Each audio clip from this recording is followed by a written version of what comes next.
All right, sports fans, how's everybody out there doing?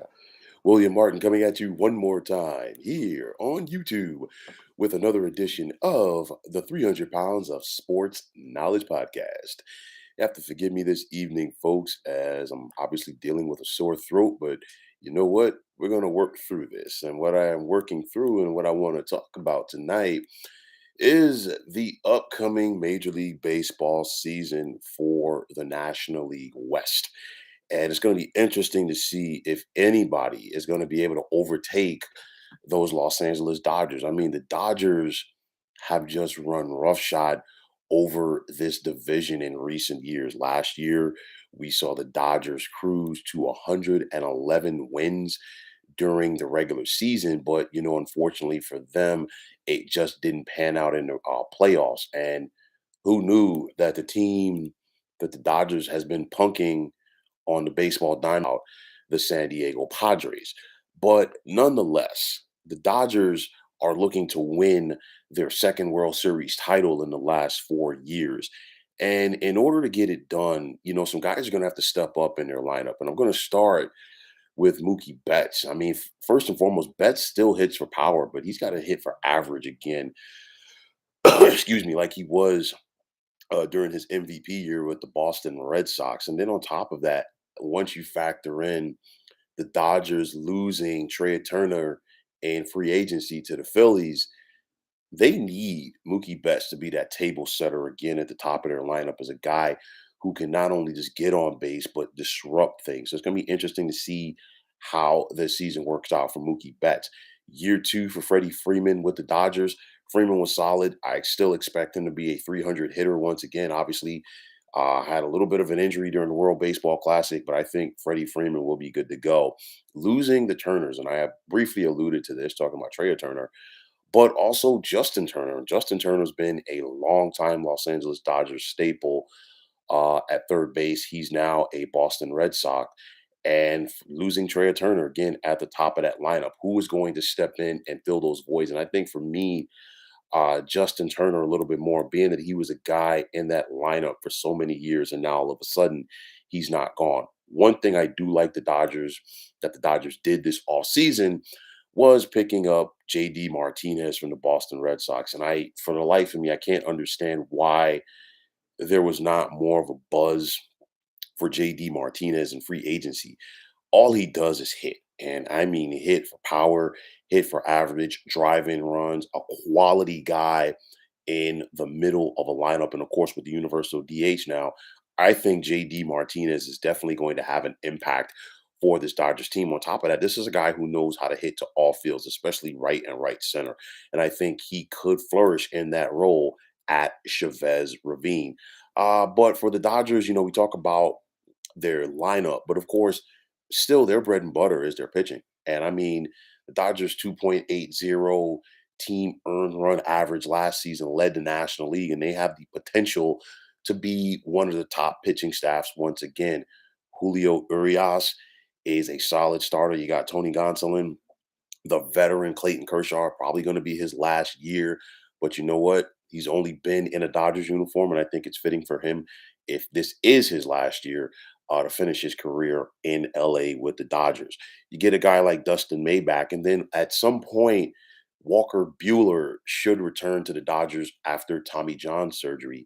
And of course, the Dodgers are going to approach that with kid gloves, but nonetheless, getting him back later in the season could be the same as uh, working out a trade with somebody late in the season. Uh, Picking up a guy like Noah Syndergaard, what is his role going to be? Is he going to be a starter or is he going to be in the bullpen? I've said for several years, even going back to when Syndergaard was still with the New York Mets, that I felt like his best role was as a ninth inning guy, excuse me, for his team. So it's going to be interesting to see what happens this year. Who will be the closer in Los Angeles this year? Maybe bringing in a guy like Walker Bueller late in the season, putting him in the bullpen. That could be a possibility. I'm just throwing it out there. But nonetheless, if you're Dave Roberts and this team, the expectations don't change. When you're the Dodgers, you're expected to not only contend and win this division every year, you're also expected to contend for a World Series berth. And I think nothing changes in those aspects for Los Angeles. Now, you look at the San Diego Padres, and of course, last year the Padres not only made the playoffs, but they were also finally able to slay that dragon as they got past the Los Angeles Dodgers in the National League Divisional Series, and they did it in dominating fashion. And we saw the Padres get to the League Championship Series. Obviously, they fell to the Philadelphia Phillies. And for the Padres, to me, I think the biggest thing that we're going to find out for this team is it's different when you do it when nobody expects that much. The expectations are high right now for this team. We saw the pardon me, the Padres go out and spend a ton of money in free agency this offseason, wheeling and dealing one of the deepest lineups in baseball, a solid pitching staff. So the bottom line is they got to put up or shut up. But nonetheless, you look at this Padres team, and this lineup is a force to be reckoned with. We saw them give Manny Machado his extension. So he's basically going to be a Padre for life, we think. Bringing in a guy like Xander Bogarts to play shortstop. And of course, we've knowing what Bogarts was throughout his entire career with the Boston Red Sox, basically a 300 hitter, helped Boston win a pair of World Series titles, a solid glove, and a guy who can get on base and do some good things for this Padres team. And you think about the guys hitting behind him, Juan Soto. And the biggest question for me with Soto is, was 2022 a blip on the radar for him? Of course, didn't start off well with the Washington Nationals that carried over when he was traded to the Padres. But nonetheless, this is a guy who not only has thunder in his bat, he is also one of the more exciting players in baseball, both in the field with his glove as well as at the plate. And if Juan Soto can start to look like the Juan Soto that we saw when he helped the Washington Nationals win the World Series in 2019, the National League West is definitely going to have a problem this year.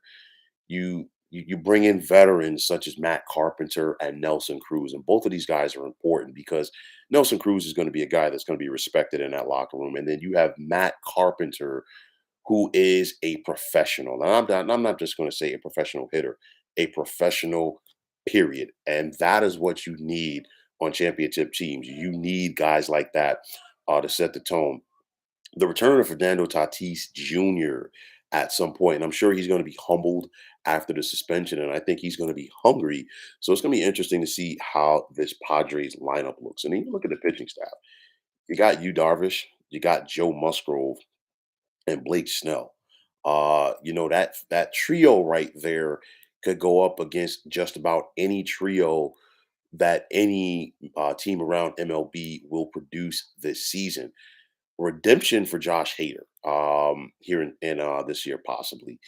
Josh Hader, of course, was acquired from the Milwaukee Brewers just prior to the trade deadline. Did not have a good run with the San Diego Padres coming down the stretch.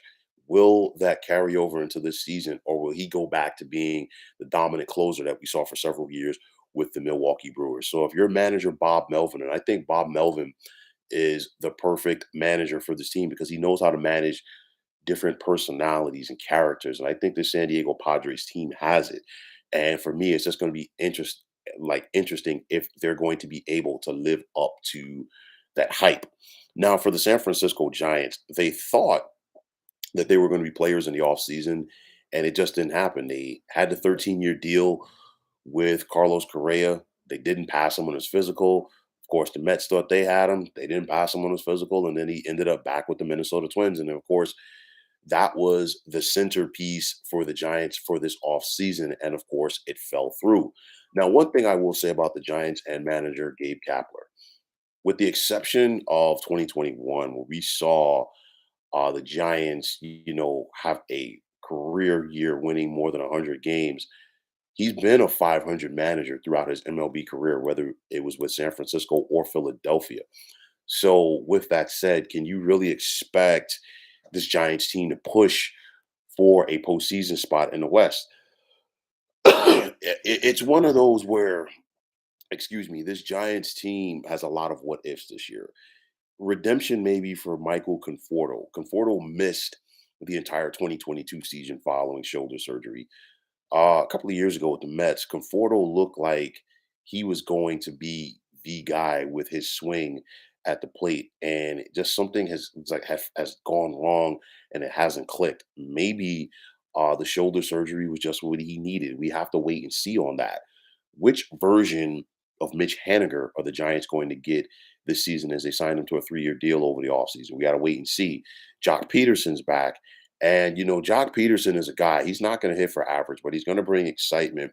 And he's one of those where he can get going for a couple of weeks and he, can definitely drive that ball to McCovey Cove. But when you think about the Giants in recent years, even going back to their championship years, their bread and butter has been pitching. And it's going to take a step back this year. They lost Carlos Rodon in free agency to the New York Yankees. You still got Logan Webb, and he's coming off of winning a career best 15 games last year. So what is he going to do in this rotation?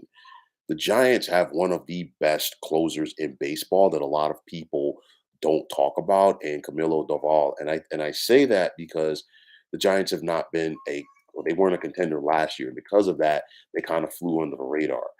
But for me, with the Giants, I think they need to get off to a strong start this season. And not only that, it's going to be interesting to see if they're going to be able to hang around in the NL West. Now, with 4 consecutive losing seasons under their belt, will the Colorado Rockies be able to compete in the NL West? And first and foremost, it comes down to the health of Chris Bryant. And of course, we saw last offseason Bryant get that big deal in free agency from Colorado. He was limited to just 42 games last year due to injury. And if we can get the Chris Bryant that was an MVP caliber player in the earlier part of his career with the Chicago Cubs, well, then guess what? Colorado has something in the middle of their lineup. Now, in spite of playing 81 games in Denver, the Rockies have not been specializing in the long ball in recent years. CJ Cron is an aging player, as is Charlie Blackman. And then, of course, you think about this Rockies pitching staff that was dead last in the NL and team ERA last year. Now, for Bud Black, he's set to begin his 6th year as a manager of Colorado. But I think he's going to have an uphill battle as far as trying to keep this team in contention in the West. And finally, there's the Arizona Diamondbacks. And after losing 110 games in 2021, they were able to show some signs of improvement last year. But now it's going to be interesting to see if these D backs will be able to keep on improving in order to make a run at a playoff berth this year. Now, after hitting a career best 36 home runs last year, what will first baseman Christian Walker be able to do for an encore this year? Will Zach Gallen be able to build off of a career year that saw him win 12 games last year? We also saw veteran Merrill Kelly win 13 games last year for Arizona. These guys are going to need to be impact players along with Mark Melanson as far as saving games for Arizona in the ninth. But at the end of the day, Arizona to me is still a work in progress, and I really don't see them making that much noise in the West. I really think at the end of the day, this is going to be a battle all season long between the Rockies, pardon me, between the Padres and the Dodgers. And it's going to be interesting to see who gets ahead first to try to set the pace. And I really don't see either one of these teams being separated by that much all season long, maybe 5 games. And I think if you're the Dodgers, I think you have something to prove, especially with the way that last season ended. But nonetheless, I think the Dodgers are still going to be a playoff contender. They're not going to be a 100 win plus team this year, nonetheless. I think losing Trey Turner and Justin Turner will help. But again, bringing in a guy like JD Martinez will help. But at the end of the day, just don't sleep on the Dodgers. The Padres, as long as the Padres don't get caught up in the hype, because on paper, you could make the case that this is the best team in baseball, period. So it's going to be important for San Diego to not get caught up in that hype. But this is a team that could definitely do some damage. The Giants, I think, are going to be up and down. Colorado will be improved, but I still see them losing 90 plus games. And the same can be said for the Arizona Diamondbacks. So when it's all said and done, I am going to give the slightest of slight edges to the Padres to win this division, but it would not surprise me to see the Dodgers pull it out once again. But nonetheless, I think the battle between LA and San Diego is going to be as fierce as ever this season in order to decide who wins the National League West. So, folks, that is going to wrap it up. And as always, I want to take this time out to thank you for tuning into the 300 Pounds of Sports Knowledge podcast here on YouTube.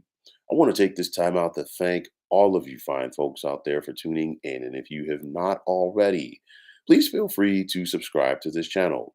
Now, if you're on Twitter, please feel free to follow me at 300 Pounds of Sports. And like I always say, if you follow me, it'll be my pleasure to follow you right back. There's also the sports discussion group on Facebook at the Sports Depot 365. Now you can check it out. Drop a line to be a part of one of the better sports debating sites going on social media. So once again, fine folks, my name is William Martin. I am signing off, and I'm saying take care and have yourselves a wonderful day.